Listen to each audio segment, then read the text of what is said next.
तो स्टूडेंट्स, आज का हमारा टॉपिक है गोलीय दर्पणों से संबंधित परिभाषाएं। कुछ परिभाषाएं हैं। तो ये है, जैसे कि कल मैंने आपको बताया था, कांच का एक खोखला गोला जिससे भाग काट लिए जाते हैं, दर्पण बना लिए जाते हैं। एक तल पर पॉलिश कर ली जाती है और दूसरा तल परावर्तक बन जाता है। तो उभरे हुए तल पर कलई करी है और दबे हुए तल से प्रकाश का परावर्तन होता है, तो ये हमारा अवतल दर्पण है। यहाँ दबे हुए तल पर कलई की है, उभरे हुए तल से प्रकाश का परावर्तन होता है, तो ये उत्तल दर्पण है। अब कुछ परिभाषाएं गोलीय दर्पणों से संबंधित हैं जिनको यहाँ समझाया जाएगा। सबसे पहले बात करते हैं दर्पण के ध्रुव की, यानी कि पोल ऑफ मिरर। तो क्या होता है दर्पण का ध्रुव? दर्पण में परावर्तक तल के मध्य बिंदु को दर्पण का ध्रुव कहते हैं। देखिए, ये है दर्पण का परावर्तक तल। डैश जो है, ये हमने एक दर्पण को, ये है दर्पण का द्वारक। दर्पण का परावर्तक तल है अंदर वाला तल। तो परावर्तक तल का बीच का जो मध्य बिंदु है, पी पॉइंट जो हमने दर्शाया हुआ है, ये है दर्पण का ध्रुव। तो ये है अवतल दर्पण में दर्पण का ध्रुव और ये है उत्तल दर्पण में दर्पण का ध्रुव। इसे पी से प्रदर्शित करते हैं। आगे चलते हैं। ये है वक्रता केंद्र। Next point, centre of curvature. गोलीय दर्पण जिस खोखले गोले के कटे हुए भाग होते हैं, उस गोले के केंद्र को दर्पण का वक्रता केंद्र कहते हैं। इसे सी से प्रदर्शित करते हैं। देखिए, गोलीय दर्पण, ये जो मैंने डैश डैश करके डॉट डॉट करके दिखाया हुआ है, ये पूरा खोखला गोला है जिससे हमने ये इस दर्पण को काटा है, दर्पण बनाया है खोखले गोले से भाग काट के। तो गोलीय दर्पण जिस खोखले गोले के कटे हुए भाग होते हैं, तो इस खोखले गोले के कटे हुए भाग हैं गोलीय दर्पण। ये जो अवतल दर्पण है, तो इस खोखले गोले के केंद्र को, यानी कि सी जो इस दर्पण गोले का केंद्र है, इसे दर्पण का वक्रता केंद्र कहते हैं। ऐसे ही इसमें दर्शाया हुआ है। नेक्स्ट बात करते हैं वक्रता त्रिज्या, यानी कि रेडियस ऑफ कर्वेचर की। गोलीय दर्पण जिस खोखले गोले के कटे हुए भाग होते हैं, उसकी त्रिज्या को दर्पण की वक्रता त्रिज्या कहते हैं। इसे आर से प्रदर्शित करते हैं। देखिए, ये गोलीय दर्पण जिस खोखले गोले के कटे हुए भाग हैं, वही बात है। तो इस गोले की जो त्रिज्या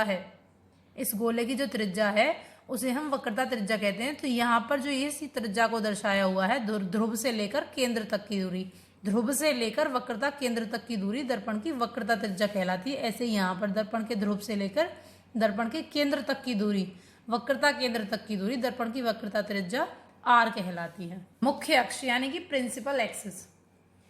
दर्पण के वक्रता केंद्र तथा ध्रुव को मिलाने वाली रेखा दर्पण की मुख्य अक्ष कहलाती है। अब हम इस चित्र में देख रहे हैं, जैसे कि दर्पण के वक्रता केंद्र और ध्रुव को मिलाने वाली रेखा। तो दर्पण का वक्रता केंद्र सी तथा ध्रुव, इन दोनों को जो मिलाने वाली रेखा है, इसे हम दर्पण की मुख्य अक्ष कहते हैं। ऐसे ही अवतल दर्पण में दर्शाया हुआ है और ऐसे ही उत्तल दर्पण में दर्शाया हुआ है। नेक्स्ट पॉइंट, अभिलंब, यानी कि नॉर्मल। गोलीय दर्पण के किसी बिंदु को वक्रता केंद्र से मिलाने वाली रेखा उस बिंदु पर अभिलंब कहलाती है। चित्र में देख सकते हैं, गोलीय दर्पण के किसी भी बिंदु को, कहीं से भी किसी भी बिंदु को दर्पण के वक्रता केंद्र से मिलाने वाली रेखा, तो दर्पण के ये वाला जो बिंदु है, इसको हमने दर्पण के वक्रता केंद्र से मिलाया है, तो इसे हम क्या कहते हैं? दर्पण पर अभिलंब, यानी कि वक्रता केंद्र से जो मिलाने वाली रेखा है, उसे उस बिंदु पर हम अभिलंब कहेंगे। दर्पण के किसी भी बिंदु से अगर हम उस पर रेखा खींचें। तो आगे पॉइंट जो है वो है दर्पण का द्वारक, यानी कि एपर्चर ऑफ मिरर। दर्पण के परावर्तक तल के व्यास को दर्पण का द्वारक कहते हैं। चित्र में डैश जो है वो दर्पण का द्वारक है। देखिए, ये है दर्पण का परावर्तक तल। ये अवतल दर्पण में दर्पण का परावर्तक तल है। तो परावर्तक तल का जो व्यास है, जो डायमीटर है, जो हमने ये डॉट डॉट डॉट करके दिखाया हुआ है, ये है दर्पण के परावर्तक तल का व्यास, जिसे कि हम दर्पण का द्वारक कहते हैं। आगे बात करते हैं फोकस अथवा मुख्य focus. Is very important topic, very important. Focus और मुख्य फोकस क्या होता है? ये अवतल दर्पण में फोकस को दर्शाया हुआ है, ये उत्तल दर्पण में फोकस को दर्शाया हुआ है। ये हमारा अवतल दर्पण है, जैसा कि आप सभी जानते हैं। उभरे हुए तल पर कलई हो रही है और दबे हुए तल से प्रकाश का परावर्तन होता है।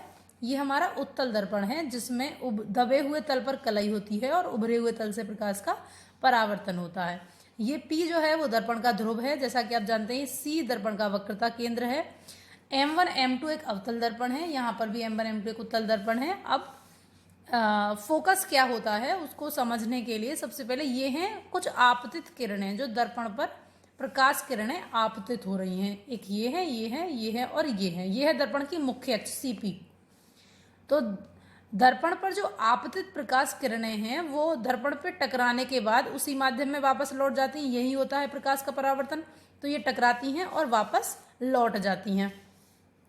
तो गोलीय दर्पण में मुख्य अक्ष के समांतर चलने वाली प्रकाश की किरणें दर्पण से परावर्तन के पश्चात मुख्य अक्ष के एक निश्चित बिंदु पर या तो वास्तव में मिलती हैं या मुख्य अक्ष के एक निश्चित बिंदु से आती हुई प्रतीत होती हैं। यही बिंदु F को दर्पण का मुख्य फोकस कहते हैं। देखिए, यहां पर अवतल दर्पण के अंदर गोलीय दर्पण पर मुख्य अक्ष के समांतर, ये आपकी मुख्य अक्ष, समांतर आप बहुत अच्छे से जानते हैं। मुख्य अक्ष के समांतर चलने वाली प्रकाश किरणें दर्पण से परावर्तन के पश्चात मुख्य अक्ष के जिस बिंदु पर वास्तव में मिलती हैं या वापस आती, उसी बिंदु से वापस आती हुई प्रतीत होती हैं।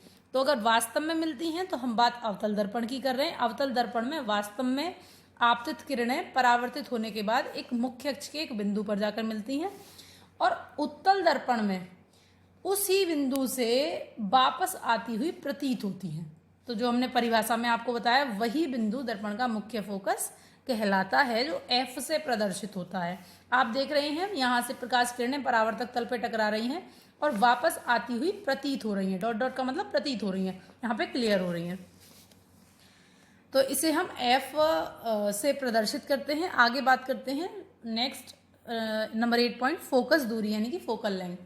गोलीय दर्पण के ध्रुव तथा मुख्य फोकस अथवा फोकस बिंदु के बीच की दूरी को दर्पण की फोकस दूरी कहते हैं। इसे स्मॉल f से रिप्रेजेंट करते हैं। ध्यान रखिएगा, मुख्य फोकस को कैपिटल F से रिप्रेजेंट करते हैं और फोकस दूरी को स्मॉल f से रिप्रेजेंट करते हैं। तो फोकस दूरी की बात करें तो ध्रुव तथा फोकस के बीच की दूरी, यानी कि दर्पण के ध्रुव तथा दर्पण, जैसे कि मैंने अभी आपको बताया कि गोले दर्पण के ध्रुव तथा फोकस बिंदु के बीच की दूरी को दर्पण की फोकस दूरी कहते हैं। तो इसे हम